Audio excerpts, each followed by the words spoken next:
What is up, everybody, and welcome back to another episode of the Formula One Gridlock podcast. It's a spicy one today.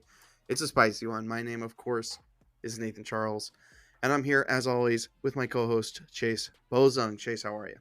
I'm doing great. How are you doing? I am fantastic. Chase, this was a great race. Oh, yeah. It broke my heart in so many different ways. Oh, yeah. It was an up, it was a down, it was all around, but man, it was a great race to watch. So, Chase, let's just get into it. Let's do a little race rundown of the 2021 Brazilian Grand Prix.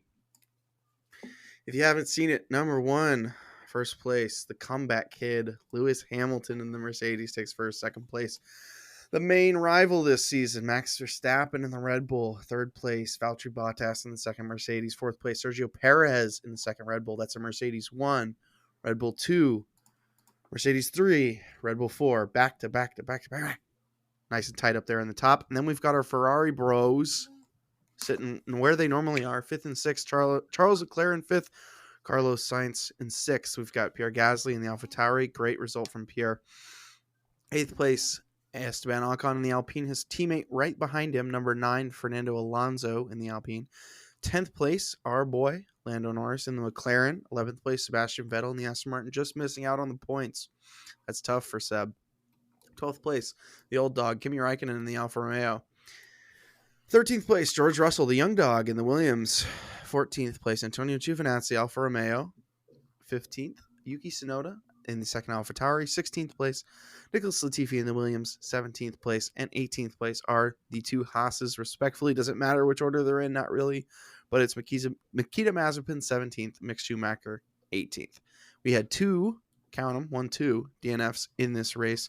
Chase, one was, unfortunately, Daniel Ricciardo in the McLaren. That's tough for McLaren. They don't want to see that this late in the season. They need those points. Rough. And Lance Stroll in the Aston Martin. Those are two teams that are in the hunt for third place.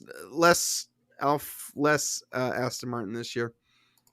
But McLaren, I guarantee, was not very happy about that DNF. Nor do I think McLaren was very happy with this weekend in general. They were not great. Yeah, I can agree with that. All right, Chase. Well, let's get into it, shall we? Give me your one-word description, and then I shall give you mine. Like, absolutely wild. This weekend was a roller coaster. That's another word for it. I mean, like, up and down. For the people at home, I texted Nate, like at 10 p.m. I think it was Friday night in the U.S., and I was like, there's a chance that our two championship leaders might be DQ'd from the entire season. Yeah. And then, like, they weren't, and then they were wild. Just crazy weekend. It was an insane weekend. My one word is agonizing, Chase. I was manifesting a Max Verstappen win. I was manifesting him holding on to the lead. And then it just became it came to a certain point where I just went, he's not going to do it. He can't do it. It's just not going to be. And when Lewis passed him there late in the race, I just kind of went, just kind of sat back in my chair. And I said some words I'm not going to repeat on the air. But it was agonizing, Chase. It was agonizing because it was such a great race and it had been close all weekend. But you got to give it to Mercedes. It was an excellent drive from Lewis, and it was an excellent team strategy from Mercedes. I mean, I know it's been, Mercedes has really been on the back foot these last few weeks, but you have to remember this is a world championship caliber team, and they have been for a long time. Yeah. So now it's these dog days, Chase. It's these races that are just so scrappy and close that their quality really shines through. And I hate saying that because I do not want the same old story in Formula One. But man, Mercedes is a good team. Man, they're good. They're a great team, that's for sure. Team to be a force, a force to be reckoned with. Well, I think they've won a couple races, so you gotta give them credit. A handful, I think. Just a little bit, just a couple. All right, Chase. Let's talk about drivers. I mentioned Lewis having a great drive, but give me your driver of the day and I'll tell you mine. Oh man, this. So I was thinking about this as I was typing it into our notes, and I said to myself, I'm going to say what I think. I'm going to say what I feel, and the viewers probably aren't going to like it. They might, I don't know, but I'm saying this because it's what I believe, not because it's what I think people want to hear. I chose Lando Norris.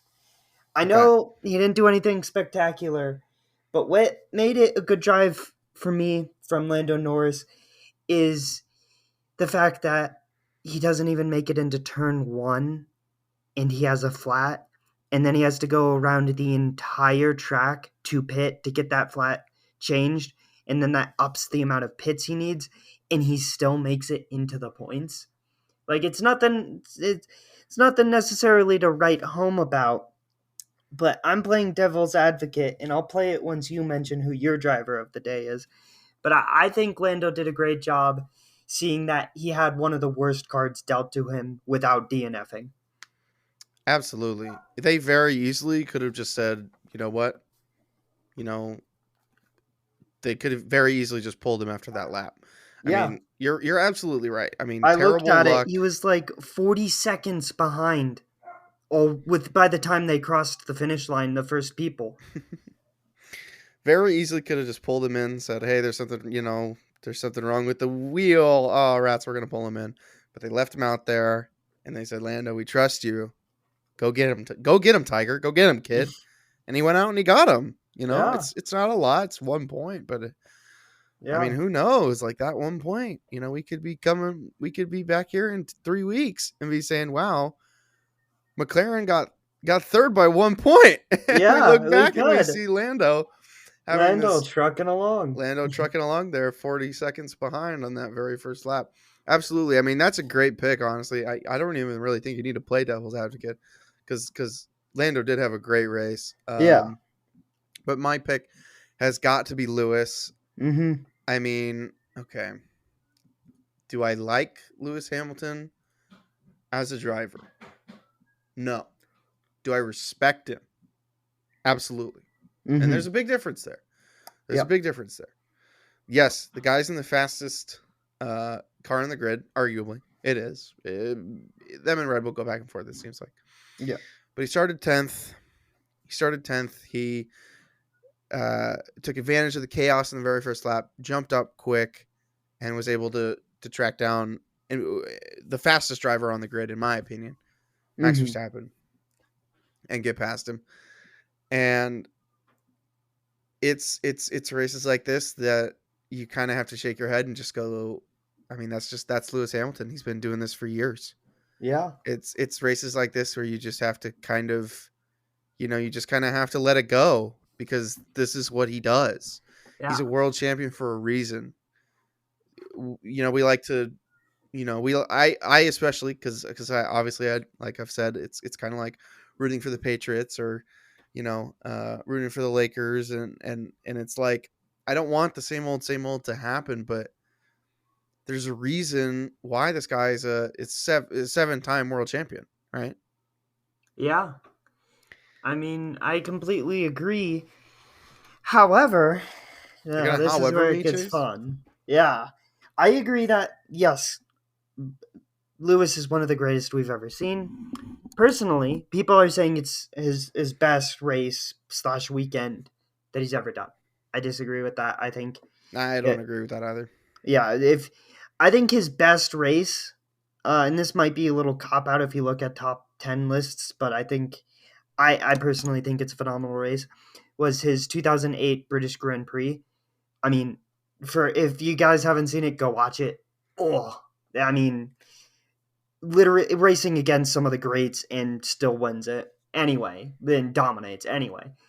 Uh, I don't think his race was that good this weekend. I think it was a really good race, arguably like the best to second best on the grid. However, I think a lot of people are looking over a really interesting thing that I pointed out in a conversation that I had earlier today to someone I was talking to. So, because this weekend was a sprint race, right? Not qualifying in practice. Because it was a sprint race, that means technically there's more laps this weekend than in races that don't have sprint races. So, the reason I don't think it's that good of a race is because if you take all of the laps in the sprint race and then all of the laps it took Hamilton to pass Max, it totals to 83 laps before he passes Max Verstappen. 83 laps. There's not a race on the calendar that has that many base laps in it.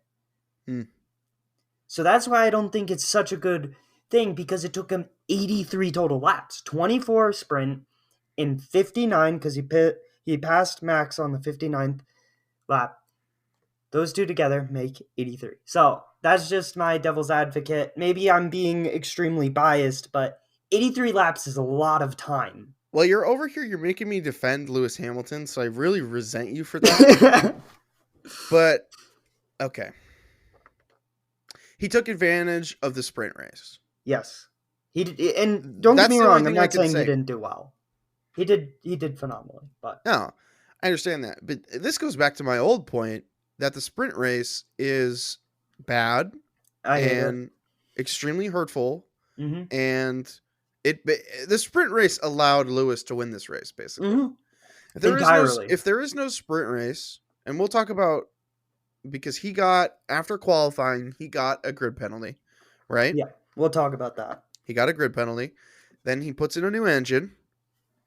And so he has to start at the back of the grid, right? Wrong. He starts at the back of the sprint race grid. Exactly. That's dumb, Chase. I completely agree. That's dumb. That's really bad. Because guess what? He's in the fastest car on the grid. Yeah. And now he's got a brand new engine. Yeah. So, yeah, he starts at the back of the sprint race grid. And after only a few laps, I'm not sure how many it is, like 10? What, for the sprint race? For the sprint race. I can't remember how many. It's 24 laps total. He got to his 5th place position on the 24th. He got up into the 10s really fast. Yeah. He got up into like 10th position, like lap 4 or something. So, and as a result, he starts, instead of starting the race at the back of the grid, which is where he should have started, because he cheated in qualifying.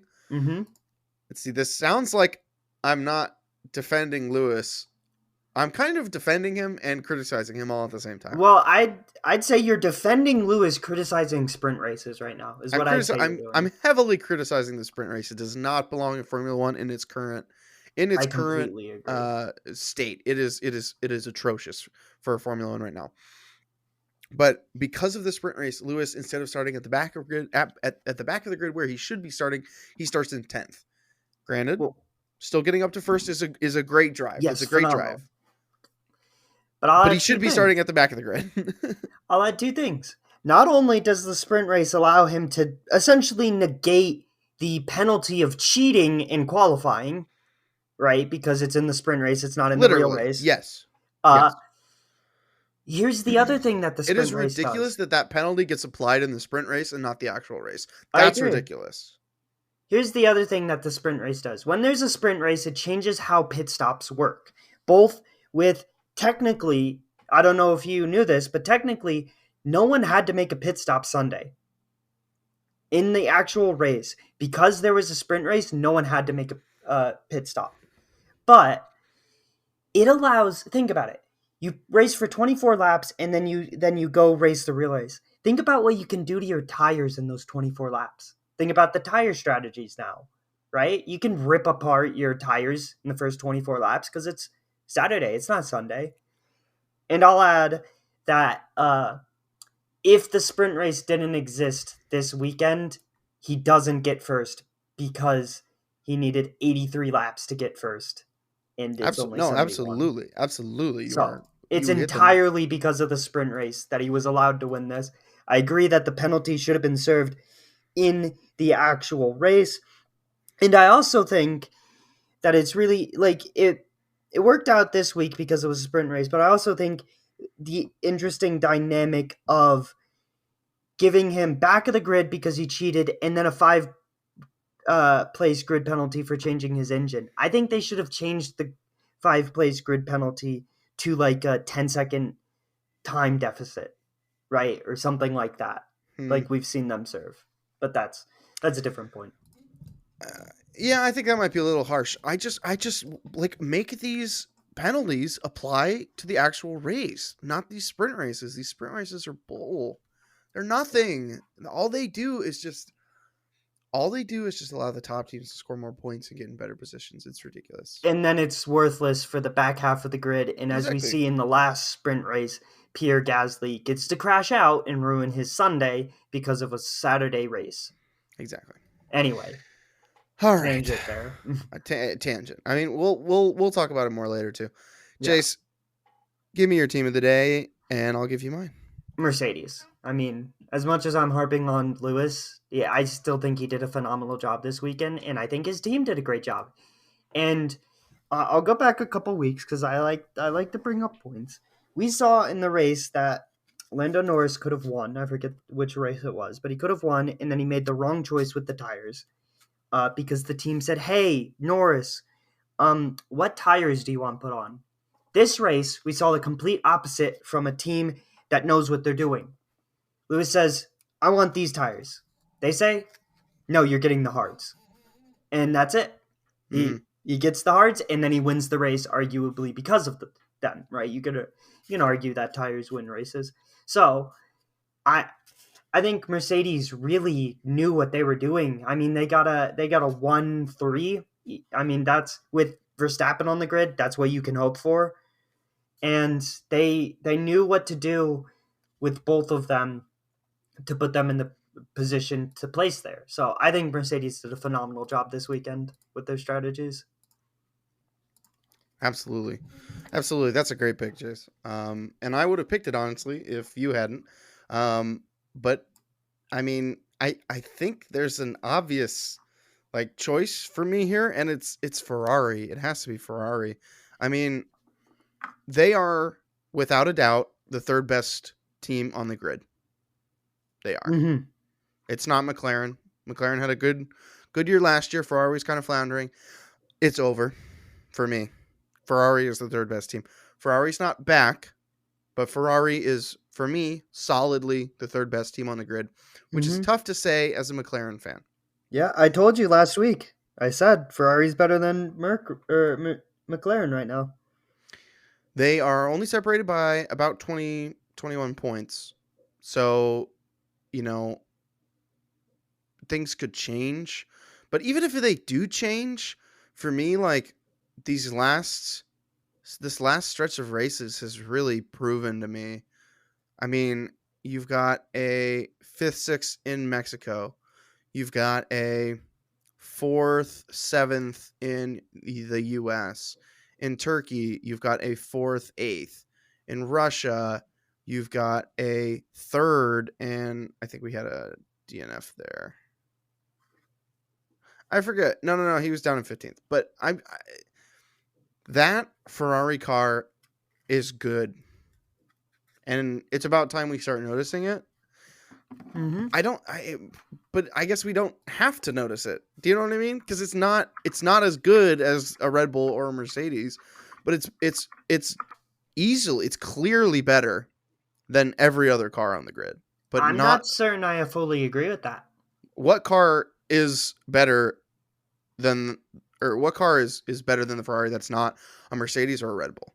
I think I might say McLaren. I think what's happening is that, first of all, for some reason it seems like the Ferrari drivers have their head on their shoulder. I don't know what they're doing at McLaren, but it seems like they're wild over there. They're like, "Hey, I'll place third. Psych, now I'm 20th." They're going wild over there. I also think it's the team. I think their strategies are getting them because they're not saying let's go wild. They're saying let's go consistent. Sure, Gasly can beat us, but it doesn't matter. We got two right behind Gasly, and we're not fighting Gasly for the third place in the constructors championship. So I think it's a good car. I'm not certain I'd say it's better than McLaren, but I think it's a good car with great drivers who right now have their head on their shoulders, and then a good team that has, I don't know, good strategies now. Hmm. That's my 2 cents on that. I don't know, man. I'm a fan of McLaren. I like McLaren. I like the guys in McLaren. I think they've got a good car. I I don't think agree. their car is as good as Ferrari's. I just don't. The Ferrari car's been consistent. It's been a while since we've had a DNF from one of them that was mechanical and not like a crash. They're consistently qualifying well. They're consistently placing well uh, in the race. I mean, even looking at granted, it's the qualifying grid for this race, and we had a sprint. You've got Mercedes, Red Bull, Mercedes, Red Bull. We've got Pierre Gasly up in fourth in the AlphaTauri. So I mean, Jesus, Pierre, relax, dude. And then you've Right. got both Ferraris, and then you've got the McLarens. Mm-hmm. I mean, that's just a capsule that just encapsulates the season that I feel like McLaren is having, where they're still good, but they've been wildly inconsistent, Yeah, that's what I'm saying. It's absurd. wildly inconsistent. So for that reason, Ferrari gets my team of the day. It's a good Chase, let's choice. talk about bad stuff, and there was a lot of bad stuff. We all Mm-hmm. know. We all know. Oh yeah. Give me your worst of the weekend. What do you got? It wasn't really a specific like instance of like, oh, this person crashed, or oh, this team, threw a bottle at the other team and that really, hurt my feelings. It's just I wrote down bad blood between the teams. Things are getting like my one word description, wild out there. I mean, you've got accusations being thrown everywhere between Red Bull and Mercedes. You've got and we can talk about this later, people going wide on the track. You've got people getting called in to the FIA and then getting fined. And it's, I mean, I I feel like part of me wants it because it makes it a little more exciting, but it is also getting a little messy. I don't know, whether I like that or not. Yeah, it's interesting. Certainly adds more drama. Yeah. Um, yeah, I mean, I had something very similar written down. Essentially, what you were looking at. But let's talk about them, okay? Because we had two like major incidents. One after Mhm. qualifying, where Max Verstappen goes up and starts to examine the Mercedes car. He gets fined $50,000 for that. Then, Mhm. of course, somebody, probably Red Bull, asks the FIA to inspect the Mercedes car. Turns out Lewis Hamilton's uh, wing, his like DRS gap, right, Mhm. was too wide. It was too wide, and so Lewis gets a grid penalty. Then he starts the race. He starts the sprint race, not the actual race, at the back of the grid. So first off, you wrote it down. It's Mhm. it's you know it's the elephant in the room. Was Mercedes intentionally cheating in qualifying? Did they deliberately do this, or was this a mistake and something that won't happen again? What I do you say think? you give your 2 cents. I'm gonna look something up because I swear I heard a quote, but I'm not gonna quote it unless I can guarantee that I heard it. Sure, sure. I'll give you my 2 cents. Absolutely, they were cheating. Absolutely. It absolutely. This is a sport where the rules are specifically defined, and anything you can do that bends the rules, that pushes the boundary any little bit, and you can get away with it, you're gonna take it. So absolutely, they were cheating. No doubt in my mind. Somebody they knew exactly what they were doing. Every part of this car, Chase, is Mhm.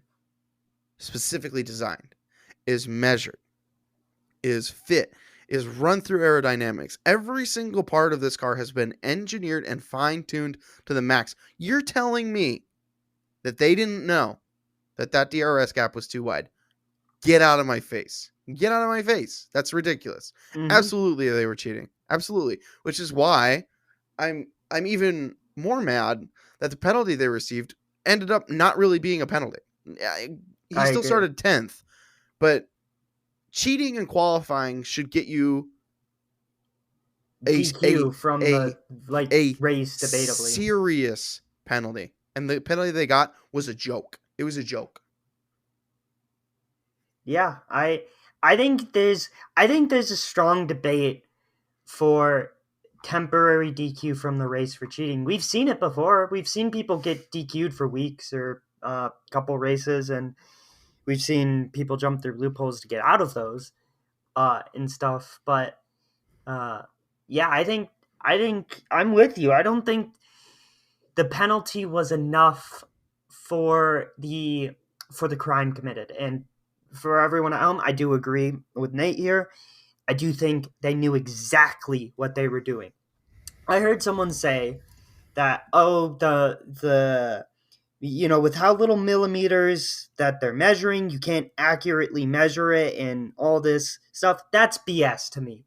These companies are pouring hundreds of millions of dollars into the sport. It's not like you and me going to make a race car and then it's off by a couple millimeters and we get fined for it or whatever. And it's like, oh, well, we made it in our garage. It's like, no, they made this in a hyper sophisticated facility over the past year, and all their knowledge of all the cars they've had before. They know exactly what they're doing. They have engineers that make more than my house costs. They know that what they did was cheating. Absolutely. Absolutely. And I can't find the quote, so I'm not going to quote it. But I do think it's interesting, Toto Wolff's reaction. I couldn't find the reaction I was looking for that I thought I heard, but maybe it's hearsay. But there is a lot of points that he's making, and he's basically saying, well, we're hard racing, and now I guess things are going a little crazy, so I'm going to go a little crazy now. Basically, he's like, I'm not going to be civil anymore after today. And I think that's a wild thing to say. You know what? You know what's even crazier, Chase? I'm fine with that. I'm fine with that as long as the people who push the boundaries, who break the rules, get penalized. I don't care. I don't care who gets penalized. I don't care if it's my team. I don't care if it's Mercedes. I don't care if it's freaking Haas at the back of the grid trying to get a crazy advantage. Make the penalties count. Make them count. Yeah. The penalty they got didn't count. It was a joke. It was a joke penalty. Yeah. It was a joke penalty. And I'll say this just in case it happens.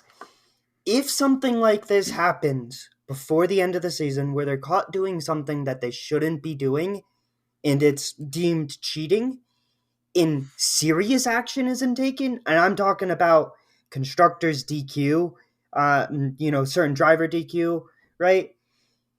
I'm going to be a little mad because I don't like cheating if it doesn't go penalized. And if they cheat again and it's not like a big deal and they just brush it off as pushing one of their drivers to the back of the grid, what's the point of not cheating then? Right? Like if one of your drivers just goes to the back of the grid, what's it matter? That's not that bad. I'll just go cheat. I'll put a bigger engine in and win the race, and then my driver will go to the back of the qualifying. You see my point? Absolutely. And there's always the chance that you just won't get caught. Yeah. Yeah, there's that too. Granted, a lot of this stuff gets inspected, but I don't know if Max doesn't go up to that car and mess with it and of course get his fine. Like, we might not even have known about this. It's ridiculous. Exactly. Ridiculous. And I'll say this for people at home, and maybe for you just in case you don't know it. The reason Max went up to the car was not because he suspected the DRS gap opening larger. They suspected that his rear wing was flexing down the straight and warping so that way it had less drag. So that's why he touched his own wing, pulled it back a bit to see how hard it felt, and then he walked over there to touch Lewis's. Yeah. And he said it flexed more. Regardless of whether it flexed more, that's what Red Bull said to the FIA. They were like, hey, we think it's flexing. And it turned out to be their DRS was wider. So I'd like that. I think that's a little interesting. Okay. So that was our first incident. Obviously, that was in the qualifying before the sprint race. So then that affected the sprint race. But then later, we've got Max Verstappen in first. He's been in first for the majority of the race. And like you said earlier, around lap 59, Lewis starts to catch him. Mhm. And they're going around a turn. It's before lap Lewis, 59, by the way. it's before lap Is the 59. incident. Lewis goes around, tries to go wide, tries to go around him, tries to go around Max in the curve.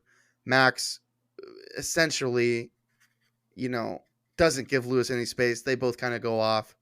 And at the time, it was deemed a racing incident, which Mhm. I do believe it was a racing incident. Max still Mhm. had the line. Lewis was not ahead of him. Well, But let me say Mercedes. this real quick. Lewis Well, hold was on. Let me finish. ahead. Let Okay, me yeah. finish. Because now we know that Mercedes has asked the FIA to review the incident again post the race to see if there was any foul play. Go ahead, Chase. Sorry to cut you off. No, you're good. Uh, I was gonna say because you said Lewis was ahead, so or Max was ahead. Lewis was ahead at first when they first entered the corner, but then because Max had the line, he regained the lead halfway through the corner, making it his decision what both cars do. So that's Sure. not an Okay. opinion. That's facts. No, that I'm grateful for you sharing that because I'm going to be honest. I have not since the race. I have not looked at the incident, which I probably should have. But you're getting a 20-year-old's professionalism here. Okay, so Chase, the question is Mercedes right to want to review the incident, or is this just the pettiness that comes with, really fighting neck and neck all season for the top spot? I think it's petty, but it's within the rules. So Sure. what happened in the British Grand Prix when Max flew into the wall? Red Bull relaunched the investigation and said, hey, relook at this. We have new evidence. The FIA, because you need new evidence to get them to relaunch it, the FIA said, no, that's not new evidence. Screw off. Mercedes right now is saying, hey, we've got new evidence. Reopen the case. The new evidence in question is an angle that shows the inside of Max's car and what his hands were doing at the time, which they didn't have when they ruled it a racing incident during the race. It only surfaced later, and that's what Mercedes is doing it on. So it's within inside the rules of what the FIA says. However, it's petty. Mm, And I don't think absolutely. Max deserves a penalty, which a lot of people are going to disagree because a lot of people point out the Austrian and Styrian races when a couple of drivers got pushed off by another drivers and they got a couple, Perez did it and got a 5-second penalty. Sure. Uh, I don't agree that Max deserves a penalty. I do agree that it was a little foul play, but he didn't touch Lewis's car, which means he didn't actually push Lewis's car off the track. So I don't think he Mm, deserves a penalty for it because he never collided with Lewis. And it wasn't like absurd. He just didn't turn sharp. It's not like he didn't turn and just went straight past the corner. yeah, yeah. I tend to agree. I think this is pretty straightforward. It is kind of petty, but it is within the rules. But I do think overall we're probably going to see just a confirmation of what we saw during the race, which is it's probably just going to be a rule of racing incident, in my opinion, with no penalties really handed out. Mm-hmm. Okay, Yeah. Chase, let's shift focus. Let's talk about something a little bit more fun. Let's talk about the driver market because we got the Mm-hmm. final piece of the 2022. Sorry, having trouble spitting that out. Um, the final piece of the 2022 grid. So I want to look at it, and I'm going to go through them. We've got a couple changes, not a ton, but Mm-hmm. we've got one team with a brand new set of drivers, and I want you to pick out one of these two drivers that you think myself, you, and of course our listeners should keep an eye on. All right. Oh, it's easy. But I'm not going to say the name because I'm going to butcher it. Well, But hold on, because I'll let you pick from the team. yeah. Okay. So let's start at the top. Mercedes, brand new. Their brand new lineup: Lewis Hamilton and George Russell. It's easy, George Russell. I mean, come on. Absolutely, He's absolutely new-ish. He's going to dominate. interesting. Red Bull, the exact same driver lineup: Max Verstappen, Sergio Perez. Who are you keeping Oh, your eye on? it's so it's easily Max But that's not to say that Perez isn't a guy to keep your eye on in. It's just that Max is the best driver on the grid, in my opinion. So it's not a fair comparison. Sure. So, yeah. McLaren, same driver lineup. Lando Norris, Daniel Ricciardo. Who are you looking at? Uh, I'm looking at Lando, and I'm seeing if he can recreate what he did at the beginning of this season with the new rules and Mm. keep it consistent. Not, 5 races and then stops. All right. Alpine, same driver lineup to Esteban Ocon and Fernando Alonso. Who you got? Honestly, no offense, but neither. Yeah. Alonso's got nothing to prove. Ocon, he doesn't have it. He doesn't have the it Oof. factor, the X factor. It's unfortunate, but he doesn't have it. I'm gonna pay attention to Alonso because I love the guy. Sure. AlphaTauri, same lineup. Pierre Gasly, Yuki Tsunoda. Oh my goodness! Now this one's tough. This is a spicy one because both these guys are, in my opinion, very important for the future of F1, and you should both be watching them. I agree. Yeah, I'll say that both of them should be watched. However, I'm gonna watch Sonoda because I think he's gonna come out kicking and screaming next season because he'll have a season under his belt and then new regulation changes, which means a lot of these guys are going to be thrown through hoops and they're going to have to adjust, and so it kind of levels out the playing field a bit more. Mm-hmm. We've got the American team, Haas, Nikita Mazepin, and Mick Schumacher. Who you got? I got Mick. I hate to do Yeah. it to my boy Mazepin, but Mick, I mean, except this race, I'm pretty sure Mick has placed above Mazepin so long as he hasn't DQ'd every single Mm-hmm. race. Yeah, I think Or Mick DNF. Schumacher is clearly a better driver out of the two, but And I think he's one to pay attention to just in general. yeah, it'll be interesting to see if Haas can, start to change their fortunes around with the new regulations. I'm excited for them. Mm-hmm. Aston Martin, same lineup. Sebastian Vettel, Lance Stroll. It's Lance Stroll because, like I said, with Alonso, Vettel's got nothing to prove. He's in it to have fun.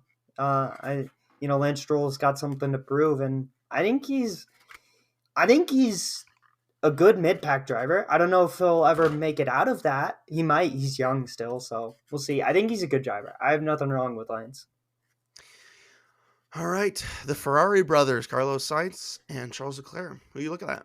This is tough. They're both really good drivers. They're not new, so it's not like one of them's like, oh, And they're pay both attention young. to the rookie. And they're both But they're young. both young. Currently, Leclerc is just pretty much better than Sainz, and I think that comes down to a lot of Leclerc has been driving in a Ferrari for a while, and Sainz has not. Mm-hmm. But I'm gonna pay attention to Leclerc because he had a couple poles this season, so I think he'll continue the same and maybe even do better next season. I like where your head's at. All right, now we get to the fun ones, Chase. We've got Alfa Romeo with the only team with a brand spanking new driver lineup.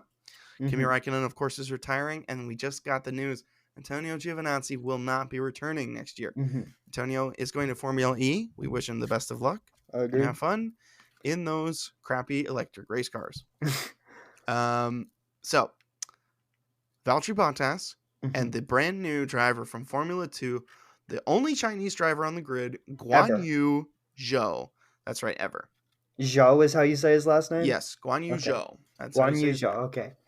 I mean, this is probably the easiest keep your eye out on the grid. We've got a brand spanking new, first ever Chinese driver in Formula 1 versus I hate to do it because he's a person, but I don't care for Valtteri Bottas at all. Like, at all. It's harsh, but I'm not going to pay attention to him now that he's in a mid-pack car ever. You know what I think? I think it'll be interesting to see how well these two stack up. Since they're in the same car, we finally really get to look at and see what Valtteri Bottas is made of. If he can still stick this car mid-pack, if he can get up there and really maybe even tussle with the McLarens. No way, Jose. I'm just saying, if Valtteri Bottas can if Valtteri Bottas can start doing what Pierre Gasly is doing with his AlphaTauri, Maybe I changed my tune on Valtteri Bottas, but I don't think so. I don't think that's going to You happen. really think Valtteri Bottas is Pierre Gasly levels of No, skill? I don't.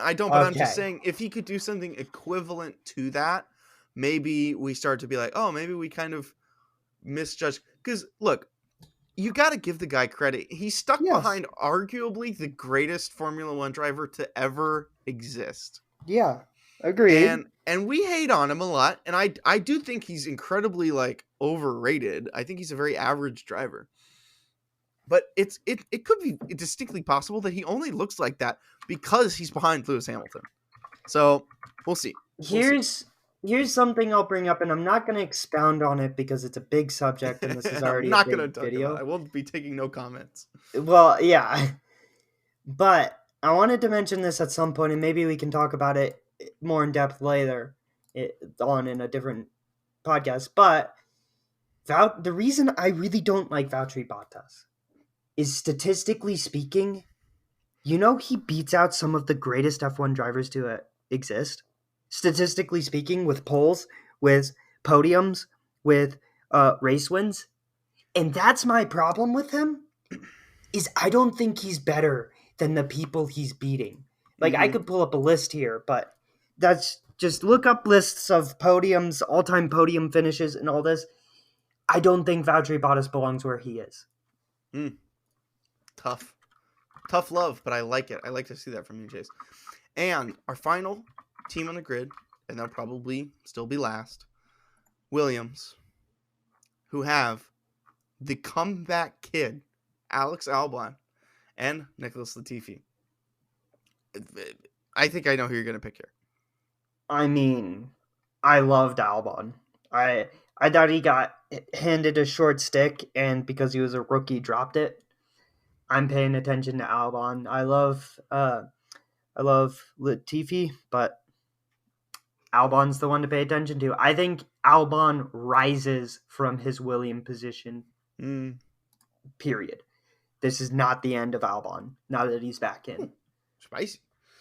I like to see that from you, Chase. I tend to agree. Obviously, would love to see Albon back. Loving to see him back, and hopefully, really getting a chance to establish himself at a team, establish some consistency, and who knows, maybe we see him at another top team in a few years. Yeah. All right, Chase. Let's call it there. I think we're good, but we got to get some podium predictions for the 2021 Qatar Grand Prix. Now, remind me, have we ever raced on this circuit before? It is a brand new circuit that has a 10-year contract. Ooh, interesting. Mm-hmm. Another very hot, very dry climate, Qatar. The next three are all in the Middle East. We've got Qatar, Saudi Arabia, and finishing up the season, of course, in Abu Dhabi. Where else would we finish it? Mm-hmm. But it's a brand new track. It's a brand spanking new track. Nobody has ever raced on this before in Formula One. Give me some podium predictions. What do you think? What do you think is going to happen? Oh, man. So this is tough. Because part of me wants to say Ferrari and McLaren are going to do phenomenally because they have so many years of experience and they can go into a track like this, having raced on Ferrari pretty much every track that's existed in F1. I could be missing a couple, I don't know. And, use that data to figure out how to work this track the best. But also part of me likes to say Mercedes and Red Bull are kind of unstoppable, So it's a tough prediction, but I'm going to say Red Bull 1-2, Max, Perez, and then Lewis 3rd. Okay. I think... I can't believe my brain went to this, but I think Lewis Hamilton is going to continue this form. I think he's going to win this race. I think Max is going to be second. And I'm going to be so sad. And I think we'll see this steady form of Ferraris continue and Charles Leclaire in third. Quote me on it. Quote me on it. So, wait, what was that? That was Lewis, Max, Charles? Lewis, Max, Charles. That's what I think is 1, 2. You think the two teammates of the two best teams are just out of there? and Leclerc pulls it in? I think so. I don't know. That's just what I'm feeling. I'm feeling it in my It'd in my be a good gut. race. I'd I like think to this is see going it. to be a good race. I think this is going to be a good race. I'm excited. It's a brand new track. I mean, unless mayhem like happens, I think it's going to be a fun race. Absolutely. All right, Chase. Well, thanks for joining me. I'll Yep. see you next week.